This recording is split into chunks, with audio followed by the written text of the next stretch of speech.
Saudara-saudari terkasih dalam Kristus, hari ini Kamis 20 April 2023 dalam pekan kedua Paskah tahun A. Bacaan dibawakan oleh Teresia Suminto, Mazmur dilantunkan oleh Lucia Andri, dan renungan ditulis oleh Aloysius Gonzaga Dani. Selamat menekuni Sabda Allah. Marilah mewujudkan kebaikan bersama untuk hidup dalam damai dan sejahtera.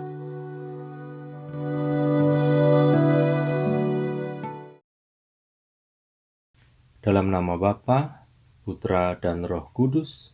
Amin. Bapa kami yang Maha Kasih, terima kasih untuk hari baru yang telah Kau beri. Terangi hati dan budi kami, supaya kami mengerti apa makna sapaan-Mu di hari ini. Teguhkanlah kami, supaya kami senantiasa setia, berjalan dalam terang kasih-Mu. Semua doa ini kami haturkan kepadamu dengan pengantaraan Kristus Tuhan dan Juru Selamat kami. Amin. Bacaan dari Kisah Para Rasul, bab 5, ayat 27 sampai 33. Pagi itu, kepala pengawal bait Allah serta orang-orangnya menangkap para rasul yang sedang mengajar orang banyak dan menghadapkan mereka kepada Mahkamah Agama Yahudi. Imam besar lalu mulai menegur mereka. Dengan keras kami melarang kamu mengajar dalam nama Yesus. Namun ternyata kamu telah memenuhi Yerusalem dengan ajaranmu. Dan kamu hendak menanggungkan darah orang itu kepada kami. Tetapi Petrus dan rasul-rasul itu menjawab, kita harus lebih taat kepada Allah daripada kepada manusia. Allah nenek moyang kita telah membangkitkan Yesus yang kamu gantungkan pada kayu salib dan kamu bunuh. Dialah yang telah ditinggikan oleh Allah sendiri dengan tangan kanannya menjadi pemimpin dan juru selamat, supaya Israel dapat bertobat dan menerima pengampunan dosa.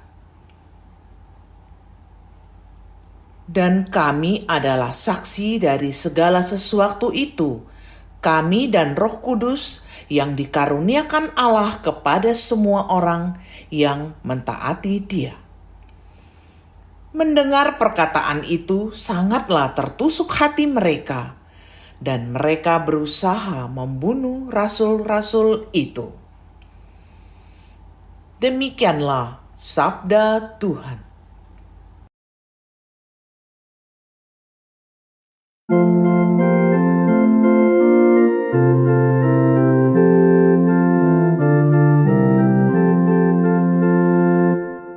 Orang yang tertindas berseru dan Tuhan mendengarkan. Aku hendak memuji Tuhan setiap waktu. Puji-pujian kepadanya selalu ada di dalam mulutku. Kecaplah dan lihatlah betapa baiknya Tuhan itu. Berbahagialah orang yang berlindung padanya. Orang yang tertindas berseru dan Tuhan mendengarkan. Wajah Tuhan menentang orang-orang yang berbuat jahat, untuk melenyapkan ingatan akan mereka dari muka bumi. Apabila orang benar itu berseru-seru, Tuhan mendengarkan, dan segala kesesakannya mereka Ia lepaskan. Orang yang tertindas berseru dan Tuhan mendengarkan.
Inilah Injil suci menurut Yohanes.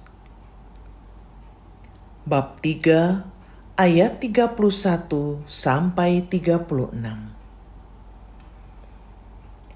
Yohanes Pembaptis memberi kesaksian tentang Yesus di hadapan murid-muridnya.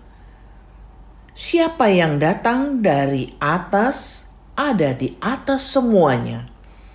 Siapa yang berasal dari bumi, termasuk pada bumi dan berkata-kata dalam bahasa bumi. Siapa yang datang dari surga, ada di atas semuanya. Ia memberi kesaksian tentang apa yang dilihatnya dan yang didengarnya, tetapi tak seorang pun menerima kesaksiannya itu. Siapa yang menerima kesaksiannya, ia mengaku bahwa Allah adalah benar. Sebab siapa yang diutus Allah, dialah yang menyampaikan firman Allah, karena Allah mengaruniakan Roh-Nya dengan tidak terbatas. Bapa mengasihi Anak dan telah menyerahkan segala sesuatu kepadanya. Barang siapa percaya kepada Anak, ia beroleh hidup yang kekal. Tetapi barang siapa tidak taat kepada Anak, ia tidak akan melihat hidup, melainkan murka Allah tetap ada di atasnya. Demikianlah sabda Tuhan.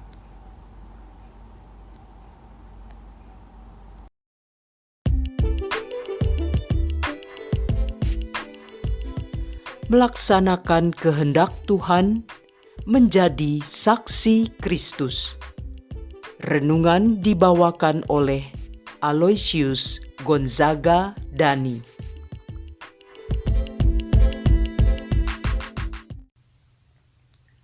Shalom Bapak Ibu dan rekan-rekan muda yang dikasihi Allah. Sabda hari ini mengajak kita untuk mengutamakan Allah dan bersatu dengan Dia dalam menjalani kehidupan di dunia ini. Dalam keberagaman bermasyarakat, seringkali kita dihadapkan dengan sebuah situasi dilematis tentang bagaimana sebuah sikap harus kita buat. Banyak dari kita lupa bahwa kita adalah saksi dan utusan Allah, sehingga kita mengabaikan tugas yang diberikan Allah kepada kita. Iman Katolik mengajarkan kepada kita untuk selalu berkontemplasi, memberi jeda antara aksi dan reaksi. Secara sadar, kita harus isi ruang tersebut dengan kasih dan kabar gembira dari Yesus Kristus. Iman Katolik juga menyadarkan kita bahwa rancangan dari Allah adalah sumber kehidupan. Maka, pertama-tama yang harus dilakukan adalah mencintai Allah. Dengan mencintai Allah secara total, maka dengan sendirinya kita juga mampu mencintai diri sendiri, orang lain, dan semua ciptaannya.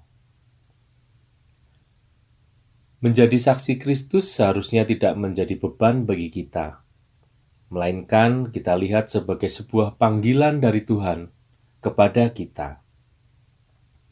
Sebuah panggilan yang tidak hanya penting untuk kita ketahui, namun begitu penting untuk kita respon di dalam menjalani kehidupan ini. Tuhan Yesus menjanjikan penyertaan Roh Kudus untuk kita dan dimampukan menjadi saksinya. Dalam perayaan Ekaristi pun, kita telah menerima Kristus dalam komuni kudus, yang menggabungkan kita ke dalam kehidupannya dan juga misinya. Diakhiri dengan pengutusan umat beriman, supaya kita melaksanakan kehendak Allah.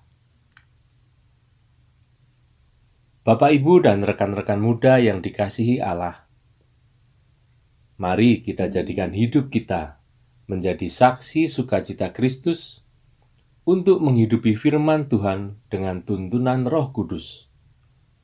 sehingga firman Tuhan tidak selesai dengan apa yang kita dengar. Firman Tuhan tidak selesai dengan apa yang kita baca. Marilah berdoa. Allah Bapa, terima kasih untuk sabda-Mu yang sudah menjadi pelita bagi hidup kami. Sertailah kami untuk senantiasa berjalan bersama-Mu. Teguhkanlah kami untuk menjadi saksi sukacita-Mu di dunia ini.